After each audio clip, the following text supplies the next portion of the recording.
Bonjour et bienvenue dans cette vidéo consacrée à l'Omnibus Ultimate X-Men Volume 2, sorti chez Panini Comics bien sûr il y a maintenant une semaine, ou peut-être même un petit peu plus. Alors, avant d'entrer déjà dans le vif du sujet, je tiens quand même à préciser, oups, voilà la jaquette, je tiens à préciser que logiquement la semaine prochaine il n'y aura pas de vidéo, et peut-être même qu'il n'y en aura pas du reste du mois, parce qu'en fait tout simplement, hein, la plupart des choses que je voulais faire ont été repoussées. Donc vous savez, effectivement, moi il y avait quand même l'omnibus DC versus Marvel qui est repoussé à la fin du mois, au 30 octobre maintenant, donc je pense que je le recevrai début novembre, j'imagine.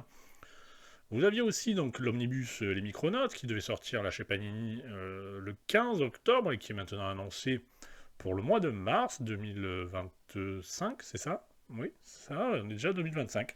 Ça passe. Donc pas d'omnibus Micronos non plus. Et il devait y avoir aussi l'édition un peu définitive là du Spider-Man Blue que je pensais prendre et vous faire une vidéo là-dessus évidemment. Et pas de bol, une semaine avant la sortie, Panini annonce qu'il est repoussé suite à un problème d'impression au début du mois de novembre. Donc du coup j'ai plus vraiment grand chose à acheter je pense pour ce mois, donc à mon avis.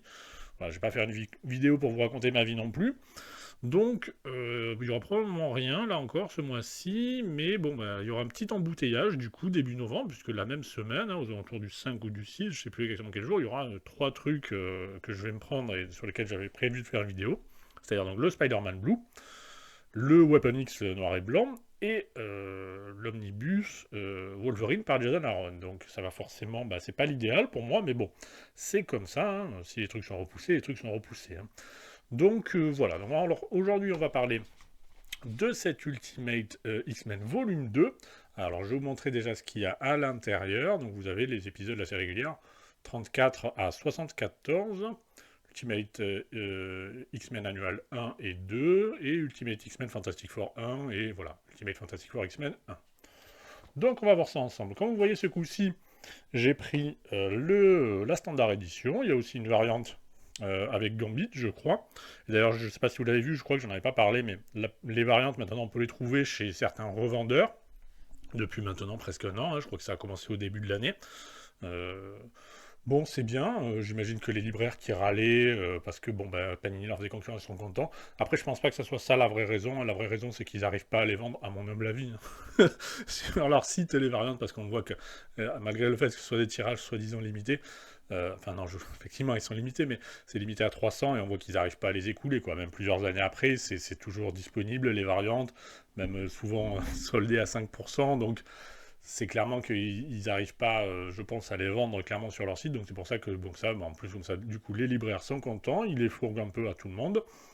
Tant mieux, ça fait plaisir aux libraires, ça fait plaisir aux consommateurs qui peuvent aussi se les procurer. Donc tout le monde est content, ce n'est que mieux. Mais là, j'ai pris moi personnellement la standard édition, le bouquin, donc ça s'appelle Les Nouveaux Mutants, c'est le volume 2, hein, j'avais fait une vidéo sur le volume 1.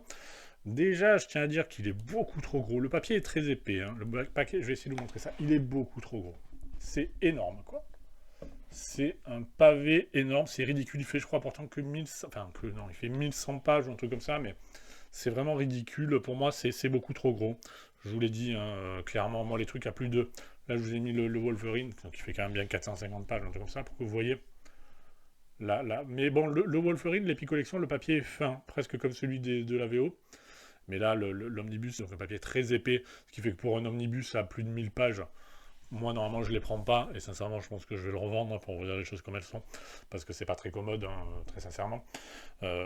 Avec un truc à plus de 1000 pages, tu peux pas prendre du papier aussi épais. C'est très bien, mais du coup, c'est vachement galère à manipuler, même à plat, parce que, évidemment, alors, moi, la plupart des omnibus, sincèrement, j'arrive à les lire sur mon fauteuil. Normalement, on dit qu'il faut les lire à plat. Moi, même ceux en VF, ceux qui font moins de 1000, je les lis sur mon fauteuil dans la main, en appui sur, posé sur un genou, ça passe quoi. Celui-là, non seulement tu es absolument obligé de le lire à plat, ça c'est évident, mais même en le lisant à plat, tu es obligé de faire un peu de jongler un peu pour essayer de pas défoncer le dos, vous voyez. Quand on bouge, quand on atteint certains points de bascule, même on est obligé voilà, de jouer un peu pour faire un peu du jeu au niveau du dos, histoire que ça ne déchire pas le dos, qui est quand même très fin. Donc pour moi, c'est, vous voyez là, quand on le referme, on entend que ça glisse au niveau du dos. C'est bon, pour moi, c'est pas une bonne chose, clairement. que tu sois obligé de le lire à plat, ça c'est une chose, bon, ok, mais que même à plat, tu sois obligé de faire vachement gaffe, que tu puisses pas réellement complètement le... D'ailleurs, ce que je fais, c'est que souvent je mets un truc là, hein. Je mets un truc là pour le rehausser en appui et pour pas trop forcer sur le dos. Pour faire mon flip through, etc. Là, je vais pas le faire pour la vidéo, j'espère que ça va pas le défoncer. Et après, quand j'arrive à la deuxième moitié du truc, je fais tout, je suis obligé de jongler un peu et de mettre du coup une sorte d'appui de l'autre côté pour que ça casse pas le dos non plus et que ça mette pas trop de pression sur le dos parce que le dos il est très très fin. Pour un truc qui fait, je crois, 7 cm d'épaisseur, c'est assez débile quoi. Et parlant de trucs débiles, je, je vais prendre l'omnibus Ultimate. Non, pas Ultimate, putain. Je vais prendre l'omnibus Hulk, là, je sais plus, voilà, avec leur intitulé, je m'en souviens plus, qui sort début décembre. Immortal Hulk, je crois, je sais plus. Mais par contre, là, ils ont eu la bonne idée, Panini, de faire un truc de 700 pages. Je sais pas si vous avez vu. Donc je ferai une vidéo dessus, je pense, mais parce qu'en VO, par contre, c'est des gros débiles. Ils ont fait un omnibus de 1600 pages. C'est n'importe quoi. Enfin bref, passons. Donc, alors, ce nouvel omnibus, donc c'est la suite du volume 1, hein, quelle surprise.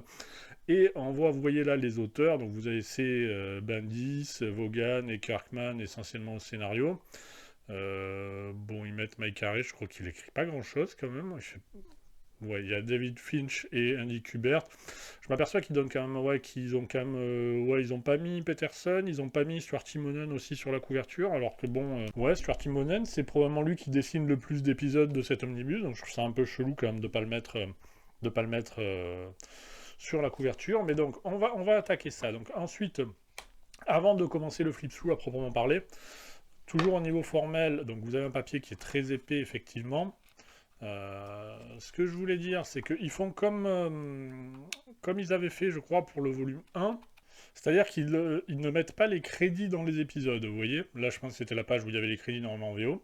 Ce qui fait que vous avez souvent donc ces pages un peu déséquilibrées, qui sont un peu cheloues. Et surtout, vous n'arrivez pas à savoir... Donc, bon, les dessinateurs, ça va. Après, c'est relativement facile à suivre sur ce volume.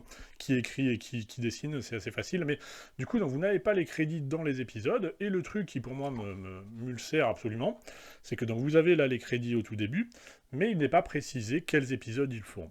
Alors ça, moi, je crois que je l'avais déjà dit sur le premier volume, c'est un truc que je trouve complètement dingue.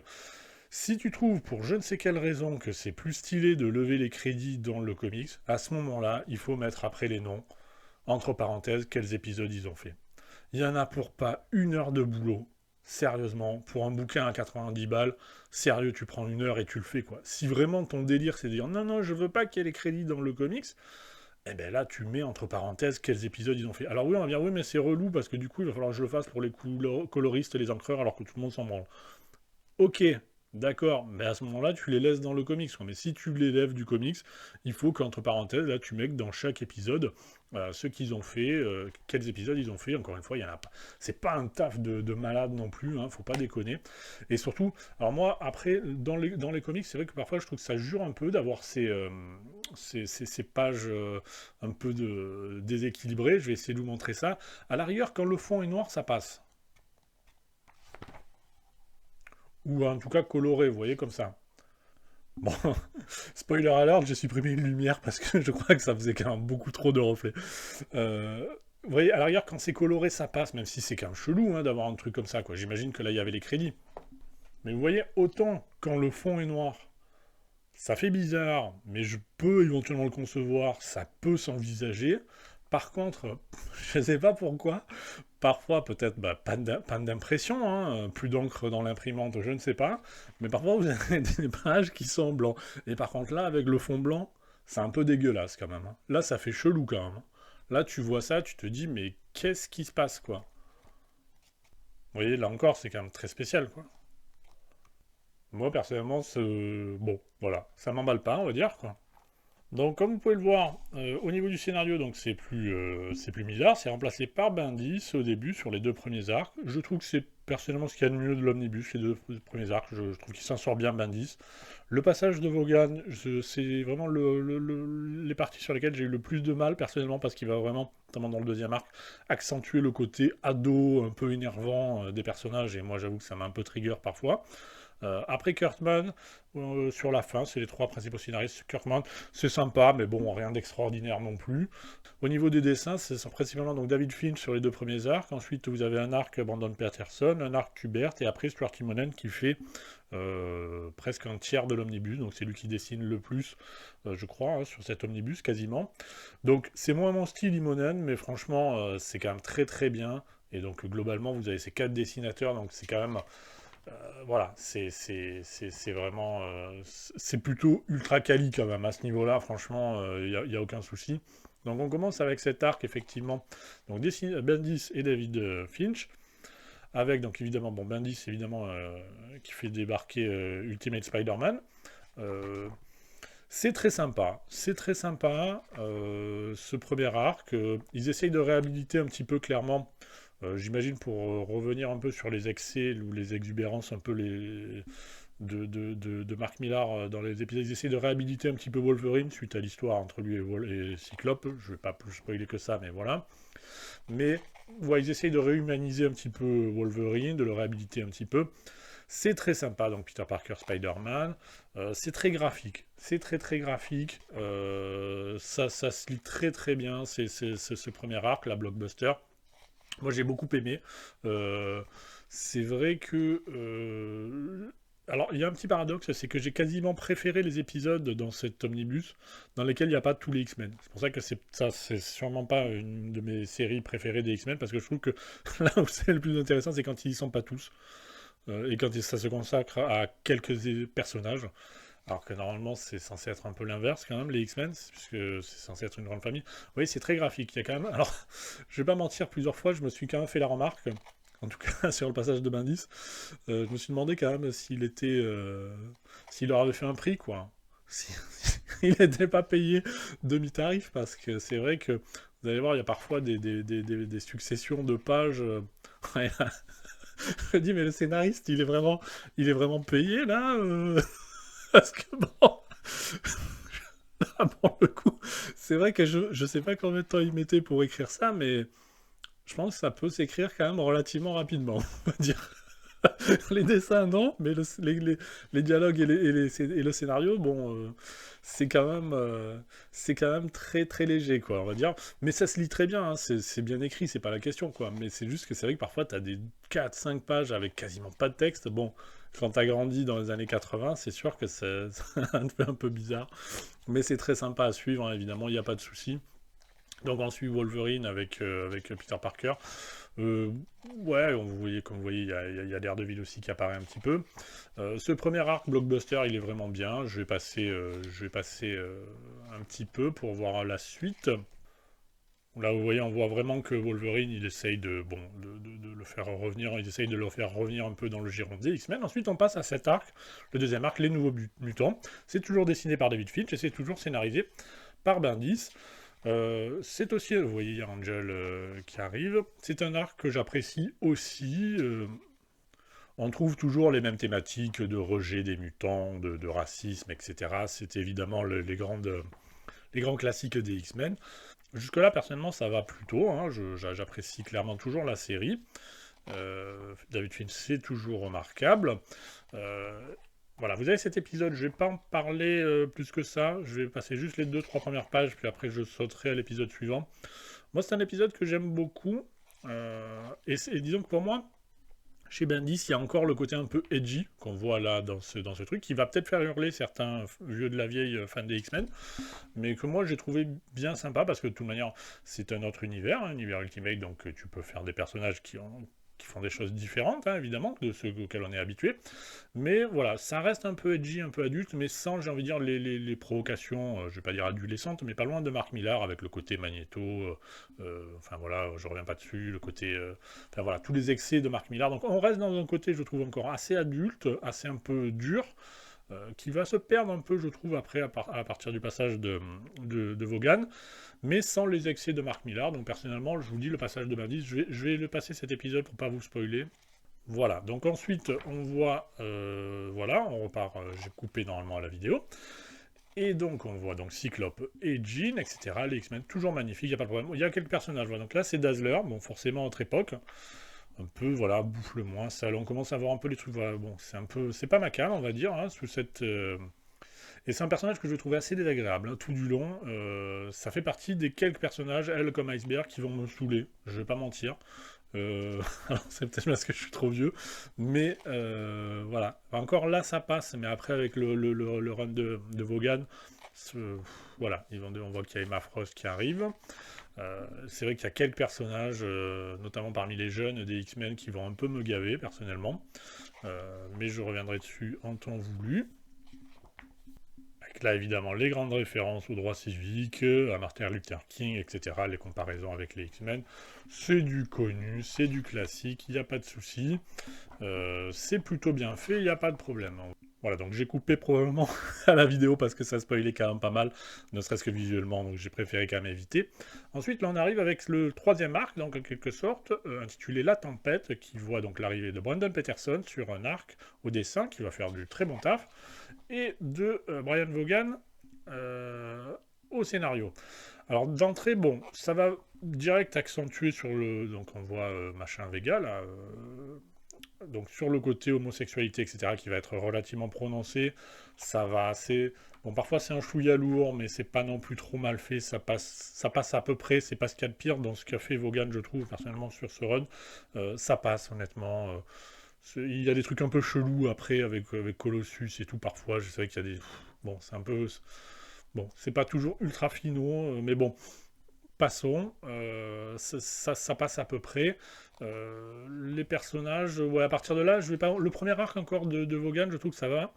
Le deuxième, il m'a un peu saoulé. Et c'est d'autant plus regrettable que je trouve que c'est celui qui va faire le plus de références en fait à la série historique des X-Men. C'est juste que c'est son traitement des personnages. Vous voyez là, on voit déjà des références. Cyclope, il parle de corsaire, un truc qu'il a imaginé, etc.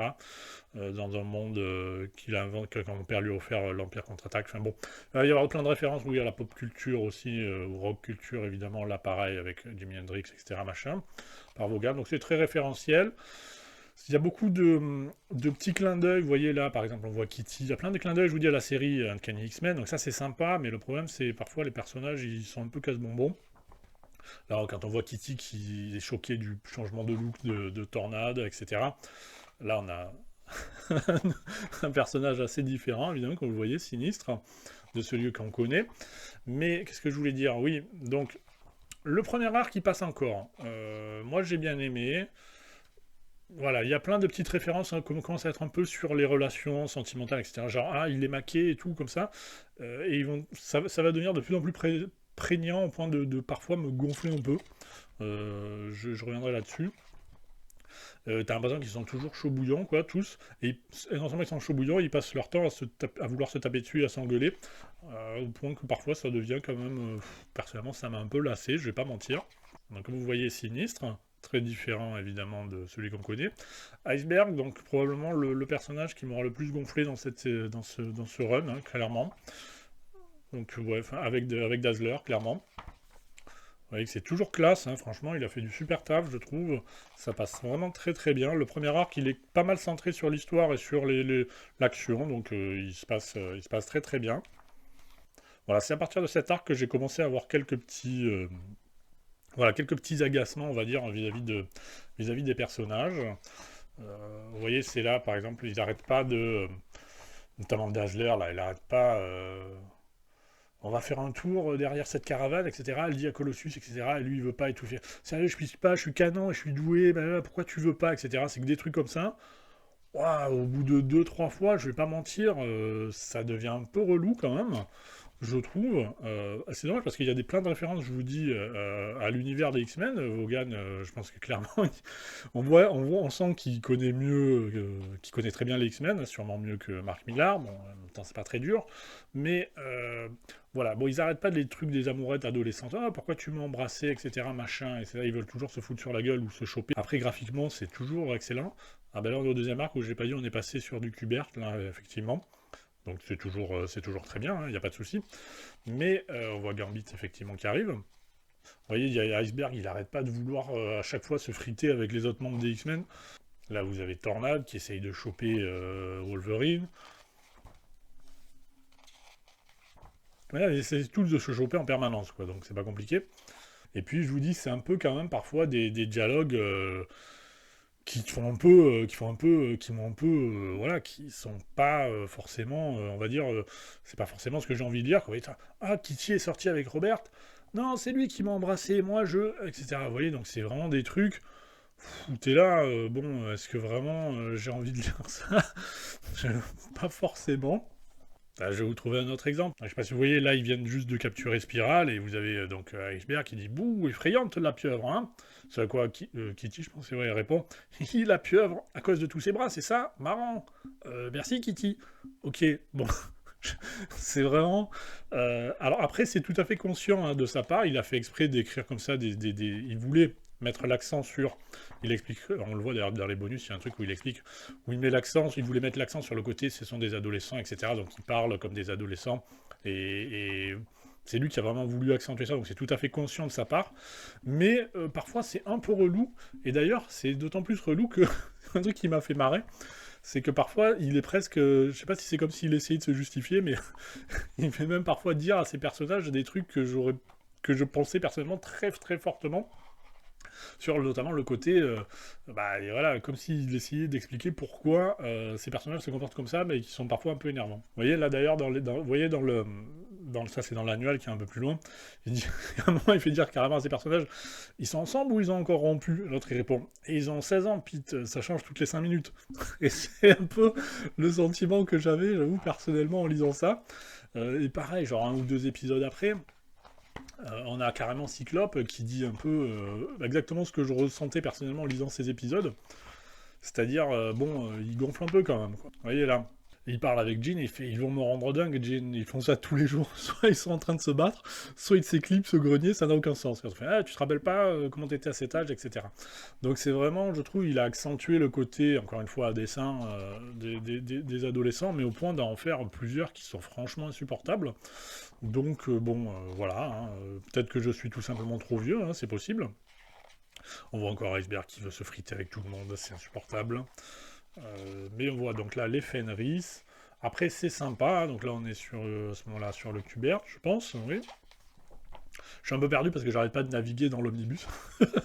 Voilà, donc après là on arrive à Stuart Timonen au dessin, mais c'est toujours Vaughan encore jusqu'à je crois l'épisode 66 si je dis pas de bêtises. On voit qu'il va faire apparaître Longshot là, avec son petit nom Arthur je crois d'ailleurs dans cette série, donc c'est quand même plein de petits trucs sympas. Alors c'est moins mon style, on voit que bon apparemment, comme quoi ils sont pas payés au mot les scénaristes. C'est différent de Bendis. Vaughan, il est plus. Voilà. Mais ouais, là, ils sont toujours en train de s'engueuler, même quand ils sont dans des opérations d'infiltration et tout. Donc, ouais, là, on a une nouvelle version de. Bon, là, c'est Mojo, effectivement. Une histoire où ils vont partir dans une sorte de chasse à l'homme, etc. Dans une sorte où ils chassent des mutants, etc. Et ça, c'est Arcade, une version. Elle n'est pas désagréable, là, je trouve, cette version d'Arcade, parce que c'est vrai que moi, le perso d'Arcade, j'ai un peu du mal. Il est plus badass, là, quand même, hein, donc c'est clairement sympa. Et là, Iceberg qui se frite encore avec tout le monde, alors qu'ils sont en mission d'infiltration, ça n'a aucun sens. Mais bon, c'est comme ça, c'est des ados, donc c'est normal qu'ils soient insupportables. Ok, bon, en même temps, ils sont pas tous insupportables non plus, hein, les adolescents. Enfin, il me semble. Mais donc graphiquement c'est très sympa, donc vous voyez là c'est Longshot, on va voir qu'il y a d'autres spirales, etc. Un style un peu plus Jones, mais moi j'aime bien aussi graphiquement. Vous voyez quand il y a le fond blanc c'est quand même bien dégueulasse. Hein. Voilà, je vous dis, les histoires en soi elles sont bien, les personnes, enfin les méchants ça va, c'est cool, c'est juste, voilà, moi le passage avec Vaughan... Bon, voilà, oui, il y a plein de références dans son passage. On voit vraiment qu'il fait plein de petits clins d'œil aux vieux fans des X-Men pourtant, mais c'est juste que vouloir mettre l'accent sur les ados, bon, moi ça me. C'est moins ma came, quoi, on va dire. Après là, vous avez une sorte de petit. Ouais, ça, c'est un épisode un peu un interlude. Hein, non, c'est pas. Enfin, la cover est Dimonon, mais c'est pas Dimonon, c'est qui? C'est Dylan, c'est ça, je pense, quoi. C'est pas mal cet épisode. Bon, moi, graphiquement, c'est moins mon style, là, notamment le type avec les deux têtes cheloues, là. Mais l'histoire, j'aime assez l'histoire, personnellement. Ensuite, c'est quand même moche, hein, je trouve. Alors que là, t'avais quand même des crédits vachement stylisés, normalement en VO et tout, mais bon, on préférait laisser un blanc. Bon, ok. Après, donc, on a effectivement le premier annual centré sur Malicia et Gambit, qui est plutôt sympa. Moi, j'ai bien aimé, hein, clairement. Il n'y a pas de souci. Ensuite, et donc après l'annual, on va attaquer un nouvel arc. Toujours Imonen et Bendy, et Imonen au dessin et Vaughan, oui c'est toujours Vaughan, là, je pense, jusqu'au 66 je crois. Nord Magnétique, donc il va effectivement, vous vous en doutez, faire apparaître le personnage de Magneto. Et bon, voilà, les amourettes d'adolescents, toujours, bon, ok. Et c'est marrant parce que dans l'Ultimate Spider-Man, c'était ça aussi, c'était centré quand même sur des adolescents, mais ça m'a jamais agacé, les personnages m'ont jamais réellement agacé, j'ai lu tout Ultimate Spider-Man quand même, et les personnages, vous voyez Magneto, il est plutôt cool, hein, moi j'aime bien. Mais voilà, dans Ultimate Spider-Man, les personnages adolescents m'ont jamais agacé comme là ils le font, mais c'est vraiment parce que je vous dis, ils sont en permanence à faire des réflexions un peu... voilà, bon. Mais ouais, donc vous avez l'arc sur Magneto qui est emprisonné, qui va essayer de le faire échapper. C'est plutôt sympa, on va voir apparaître aussi les Ultimates, mais vraiment à peine. Et ils me font limite de la figuration, je trouve. C'est pas incroyablement bien exploité, ils arrivent, mais vraiment, ça fait... Bon, ils auraient pas été là, ça aurait été à peu près pareil, je trouve, quoi. C'est pas incroyablement bien exploité, mais bon, graphiquement c'est toujours sympa, l'histoire se suit plutôt correctement. Après cet arc, on a les deux épisodes qui voient la rencontre entre donc les X-Men et les Fantastic Four. Je vais pas mentir, ça se lit, c'est pas désagréable. Comme souvent les rencontres entre équipes, c'est un peu les mêmes ressorts, hein. C'est-à-dire au départ, compréhension, ils vont peut-être essayer de s'affronter, puis finalement on a un ennemi commun, etc. Donc ça révolutionne rien, ça se suit, mais bon, c'est pas incroyable personnellement, hein, je trouve. Puis on revient sur la série régulière, avec l'épisode de 66, qui voit logiquement l'arrivée de Tom Raimi au dessin, et de Kirkman au scénario. Donc là, ça se suit, c'est pas incroyable ce qu'il écrit Kirkman, mais c'est pas désagréable. Donc comme vous voyez, on va apparaître dans deux sabres. Ouais, il y a un nouveau perso là qui va apparaître, on sait pas qui c'est, on sait pas qu'est-ce qui se passe, etc. Il y a une petite histoire avec lui. C'est pas désagréable, sincèrement. L'arc se tient. Moi, j'ai trouvé ça plutôt sympa à lire. Alors Kurtman, il va développer un peu des trucs sur le Phénix qui sont pas inintéressants. J'ai trouvé pas ça désagréable, personnellement. Je vais essayer de vous montrer ça. Oui, là, il essaye de développer une mythologie sur le Phénix, des différentes interprétations. C'est plutôt pas inintéressant. J'ai bien aimé, personnellement, le Phénix, la façon dont il le perçoit. Et vous avez donc l'Omnibus qui, logiquement, voilà, se termine avec le deuxième annual d'Ultimate X-Men. Centré sur Diablo, ouais, un personnage assez... part un peu en cacahuète sur la fin, mais c'est sympa, c'est sympa. Logiquement, il est censé y avoir, j'imagine, un volume 3, je crois, si je ne dis pas de bêtises. Mais voilà, donc vous avez quelques bonus, vous avez des bonus qui sont plutôt sympas, pas mal de... Donc là, de petits textes de Vaughan, où il explique un peu ce qu'il voulait faire, même si, encore une fois, il le faisait déjà dire par ses personnages, donc ça va, on l'avait compris. Des croquis comme ça en noir et blanc qui sont très sympas. Vous avez des crayonnés de David Finch qui sont quand même très très sympas. J'avoue que c'est plutôt cool, hein. La plupart, on pourrait les avoir en poster sans aucun problème, hein, clairement. Vous voyez que c'est très très sympa. Même Peterson, il fait du bon taf. Ils ont globalement tous... bon, après, Iceberg, voilà. Mais Andy Kubert, vous voyez. Donc pas mal de crayonnés comme ça. Donc ça, c'est plutôt sympathique sur la fin. Et voilà, qui termine cette vidéo. Beaucoup trop longue, j'imagine. Donc je vais couper comme un porc. Parce qu'alors là, avant montage, ça fait 40 minutes. Hein, donc... si vous trouvez ça trop long, sachez qu'en fait j'ai fait bien plus long. Donc voilà, je vous dis pour la prochaine fois, on se retrouvera probablement, j'imagine, début novembre, hein, avec, je pourrais pas faire 3 vidéos en une semaine par contre, donc j'étalonnerai ça forcément sur le mois de novembre. Allez, à bientôt!